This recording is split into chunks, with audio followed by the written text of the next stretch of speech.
20 جولائی، ایک دل دہلاتی رات، ایک ایسی رات جس نے پورے پاکستان کو ہلا دیا۔ کچھ اسے گلیمر کی نظر سے کسی اور ہی زاویے سے تول رہے ہیں، لیکن یہ ایک واقعہ معاشرے کی حیوانیت کا ایک پہلو بے نقاب کر گیا ہے۔ 19 جولائی کی رات ہوا کیا تھا، آئیے جانتے ہیں۔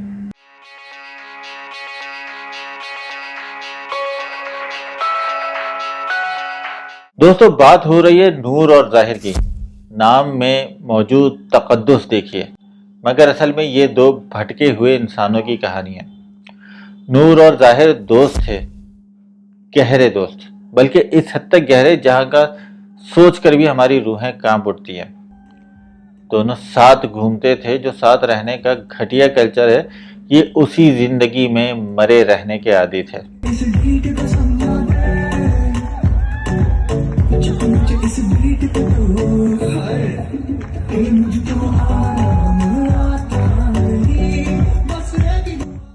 غور کیجیے گا، اسی زندگی میں مرے رہنے کے عادی تھے۔ دونوں کے گھر والے بھی یہ بات جانتے تھے۔ 19 جولائی کو عید سے پہلے نور اچانک ہی لاپتہ ہو گئی۔ نور کے والد شوکت مقدم نے ذاکر، جو ظاہر کے والد ہیں اور مقدم صاحب کے دوست بھی ہیں، ان سے رابطہ کیا کہ نور نہیں مل رہی۔ جواب ملا، یار میں کراچی میں ہوں۔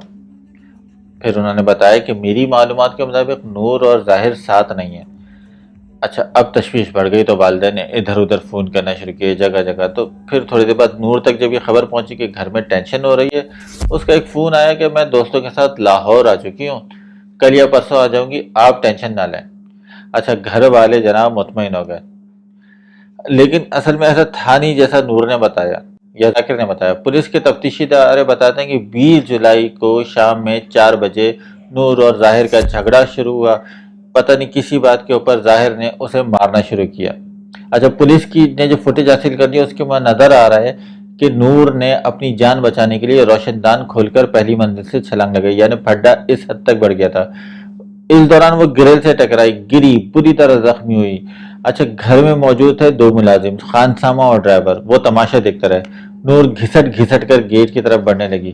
اب اس نے منتیں کی ملازمین سے کہ دروازہ کھول دو، لیکن وہ نہیں ہلے۔ اتنے میں ظاہر آیا نیچے اور اس نے نور کو بالوں سے گھسیٹ کر نوچا اور اسے گھسیٹتے وہ اوپر لے کے گیا۔ اس دوران اس کا سر کئی جگہ اس سے ٹکرایا بھی سیڑھیوں سے۔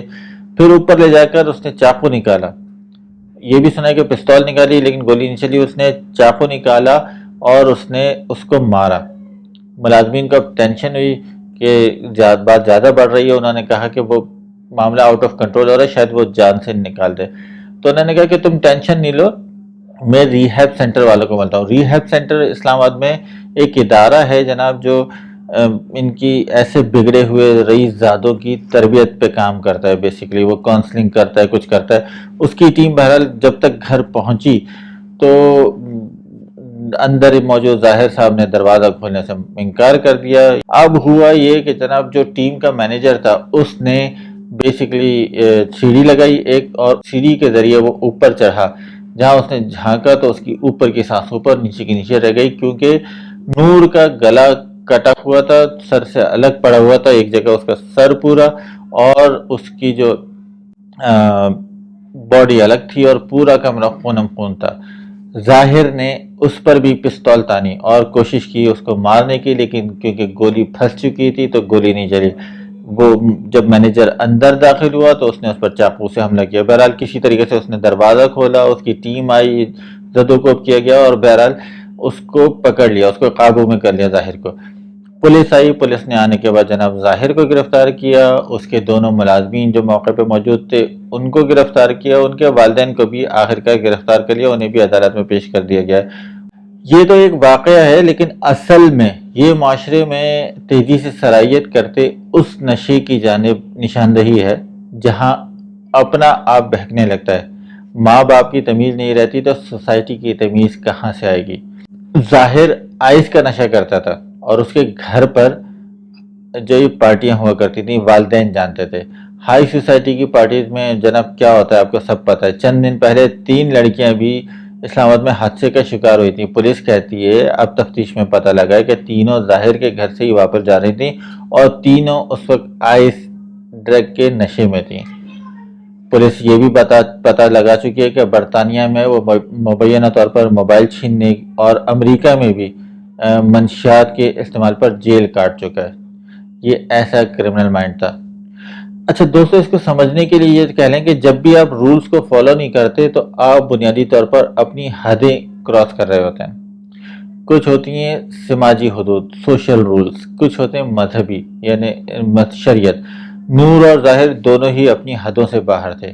طاقت، نشہ، دولت اور پھر تکبر، یہ جو اقدار کے بندھن ہوتے ہیں، ہماری نارمز ہوتی ہیں، مذہبی روایات کی پابندیاں ہوتی ہیں، یہ آپ کے خاندان کا، آپ کی سوسائٹی کے شرارت کرنے سے بچاتی ہیں۔ اور اگر کوئی ان کو صرف زنجیر سمجھ کر توڑتا ہے تو اس کی امیدوں، خواب، گھرانہ ٹوٹنے سے کوئی نہیں روک سکتا۔ یہ حدود کی پابندیاں کس طرح نظر انداز ہوتی ہیں، اس کی مثالیں ہمیں کراچی کی سڑکوں پر، لاہور کی، اسلام آباد کی، حتیٰ یہ کہ موٹر وے ٹول پلازا پر بھی جو ہم نے دیکھا تھا ایبٹ آباد کے قریب، جہاں کرنل کی بیوی کا واقعہ سامنے آیا، کوئٹہ میں مجید اچکزئی کا واقعہ سامنے آیا، یہاں بگڑے رئیس زادے آتے ہیں، کسی کو اڑا دیتے ہیں۔ یہ معاملات شروع ہوتے ہیں سڑکوں پر ٹریفک سگنل توڑنے سے، یہ معاملات شروع ہوتے ہیں جناب کسی کو بھی اپنی جاگیر سمجھنے سے۔ پولیس کے لیے بھی ایک ٹیسٹ کیس ہے، ہماری سوسائٹی کے لیے بھی ایک ٹیسٹ کیس ہے، ہمارے قانون کے لیے بھی جو ہے، قانون کے جو ادارے ہیں ان کے لیے بھی ایک ٹیسٹ کیس ہے کہ اب ظاہر کو اور ایسے واقعے کو ایک مثال بنا کر منطقی انجام تک پہنچایا جائے، اور اس کے بعد امید کی جا سکتی ہے کہ کوئی ایک زاویہ طے ہوگا، ورنہ یہ جو بھیڑیے اور حیوان ادھر ادھر دندناتے پھر رہے ہیں، ایک کے بعد ایک واقعہ سامنے آتا جائے گا اور ہم لوگ ہر دفعہ اسی طرح سے اپنا سر پیٹیں گے جیسے آج پیٹ رہے ہیں۔ اپنی رائے سے ضرور آگاہ کیجیے اور ہمارے چینل کراچی ڈائریز کو سبسکرائب کیجیے۔ بہت شکریہ۔